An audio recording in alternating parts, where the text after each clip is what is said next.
Bonjour, je vais vous présenter le projet MacroPlus qui a été lauréat de l'appel à projet Ecophyto PS-PE2. MacroPlus regroupe plusieurs stations d'expérimentation, le Grabe, la Séraille, la Presle, qui sont plutôt situées dans le sud de la France, l'INRAE d'Alenia, près de Perpignan, et la Chambre d'agriculture des Bouches-du-Rhône. MacroPlus vise à travailler des techniques pour renforcer l'installation de Macrolophus pygmaeus. En maraîchage sous abri, les ravageurs sont problématiques et engendrent souvent des pertes de récoltes, tant en termes de quantité que de qualité. On fait aussi face, en maraîchage sous abri, à l'arrivée de nombreux ravageurs exotiques comme Tuta absoluta. La lutte biologique est un levier pour gérer ces ravageurs, mais représente un coût important pour les producteurs avec encore quelques échecs. L'objectif de MacroPlus était d'obtenir Macrolophus, donc qui est un prédateur d'Alerode, de Tuta et d'Acarien tétranique, un prédateur assez polyphage. Donc obtenir cet auxiliaire en nombre important, à un coût réduit et de façon précoce dans les abris. On voulait aussi travailler sur des leviers qui nous permettent de favoriser la présence de punaises prédatrices indigènes, puisqu'on a la chance d'avoir Macrolophus de façon indigène en France. Donc l'enjeu, c'était de travailler sur le gîte et le couvert pour favoriser cet auxiliaire, en forte interaction avec les producteurs, puisque c'était l'action 1 qui nous a permis, dans un premier temps, d'élaborer les stratégies en co-construction avec les producteurs. Donc, plusieurs dispositifs ont été mis en place, et là j'en présente quelques illustrations. Donc des semis à l'intérieur d'abris, donc des semis au pied de poteaux de multichapelles, au pied de bâches plastiques sous des abris froids, des bandes fleuries semées à l'extérieur, et vous voyez un suivi sur plusieurs années, enfin sur plusieurs mois.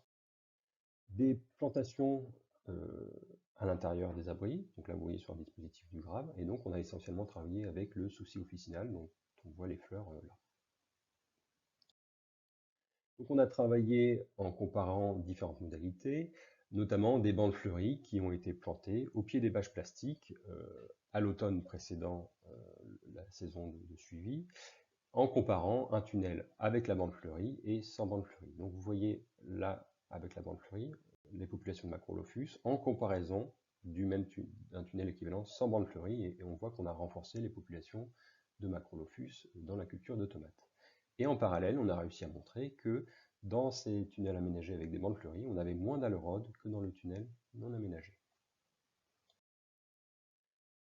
Par contre, on s'est aussi rendu compte dans un essai de la Presle, c'est qu'on faisait face à une certaine hétérogénéité. Donc là, vous avez figuré trois courbes qui représentent 3 tunnels, un tunnel sans aménagement, un tunnel avec une bande fleurie d'un côté et un tunnel avec une bande fleurie des deux côtés, et on voit les populations de Macrolophus sur les rangs, et au fur et à mesure, là sur le rang 3 et 4, on est au milieu du tunnel. Ce dont on se rend compte, c'est que sans bande fleurie, on a très peu de Macrolophus dans le tunnel, donc là c'était sur aubergine. Quand on a des soucis sur un côté du tunnel, on a des Macrolophus de façon plus importante du côté de la bande fleurie, et quand on s'éloigne, et notamment à l'opposé, on a beaucoup moins de Macrolophus. Et quand on a les bandes fleuries situées de part et d'autre du tunnel, on voit que les populations sont plus importantes, mais toujours avec une certaine hétérogénéité, et notamment quand on s'éloigne des bandes fleuries. Donc ça nous a incité à travailler sur des mécanismes un peu plus proactifs, c'est-à-dire pas juste attendre que les Macrolophus se déplacent spontanément de la bande fleurie à la culture. Donc on a travaillé avec des dispositifs très simples, vous voyez, des caisses ou des poubelles, c'est-à-dire qu'on a coupé des tiges de soucis qu'on a mis dans des caisses, et après on a pu déplacer ces caisses ou ces poubelles dans les tunnels qui avaient besoin de Macrolophus, et on dispose les tiges coupées dans la végétation.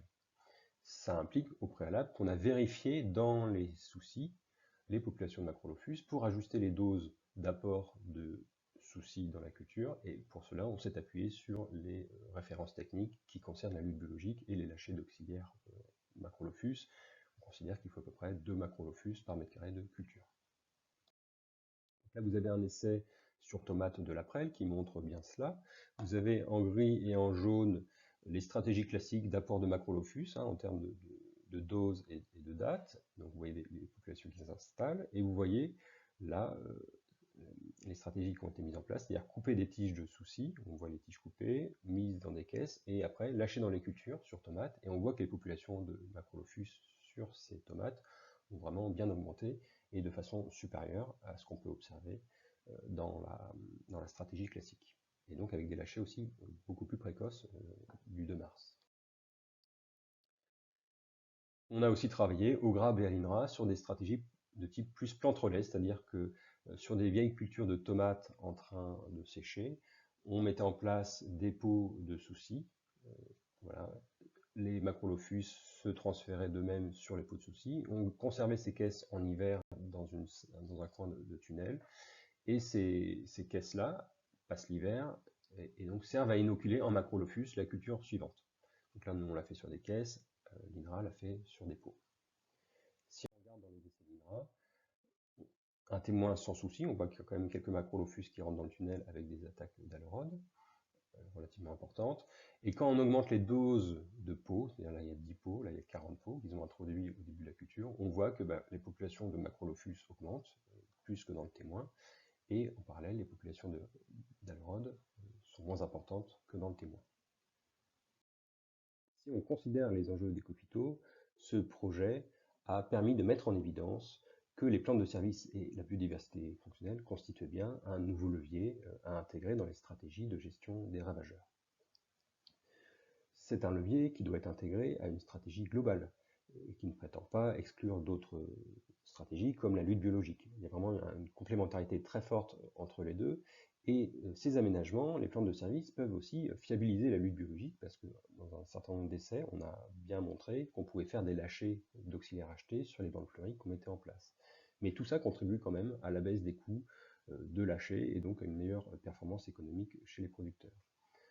Un des avantages importants aussi, c'est la réactivité, c'est-à-dire que entre le moment où le ravageur est observé dans la culture et le producteur décide de faire un lâcher, en cas d'élevage sur la ferme dans des bandes fleuries et de soucis notamment, la décision et le lâcher peuvent être réalisés à quelques heures d'intervalle, alors qu'un lâcher classique, voilà, il faut passer commande, il faut que la commande arrive, il faut aller récupérer la commande à la coopérative, donc il y a un délai qui induit pendant ce temps-là des multiplications de ravageurs. Ça nous a aussi montré, ce projet, que si on veut intégrer ces infrastructures agroécologiques sur les rotations, il faut réfléchir sur le choix des produits phytosanitaires tout au long de la rotation. Dans un des essais, on a eu des traitements phytosanitaires contre pucerons sur salade qui ont vraiment eu un effet très négatif sur nos macrolophus dans les soucis. Donc ça nous montre bien l'importance de réfléchir le produit phytosanitaire le moins nocif possible, mais sur l'ensemble des cultures. Pour l'instant, il n'y a pas d'incitation des politiques publiques pour la mise en place d'infrastructures agroécologiques. C'est notre travail à nous de montrer l'efficacité aux maraîchers pour l'instant. Et c'est vraiment la preuve d'efficacité qui permettra la diffusion de ces approches-là dans différents contextes de production. Donc ce projet a donné lieu à une valorisation importante. Il y a eu beaucoup de présentations dans des colloques, des journées techniques, parce qu'effectivement c'était une des success stories pour la biodiversité fonctionnelle, des visites à la fois chez les producteurs et en station, des articles dans la presse régionale ou nationale, la presse agricole. Avec l'appui de la Chambre régionale d'agriculture de PACA, on a pu rédiger une fiche technique qui a pu être diffusée assez largement par tous les partenaires. Lors de formation, les résultats sont aussi présentés.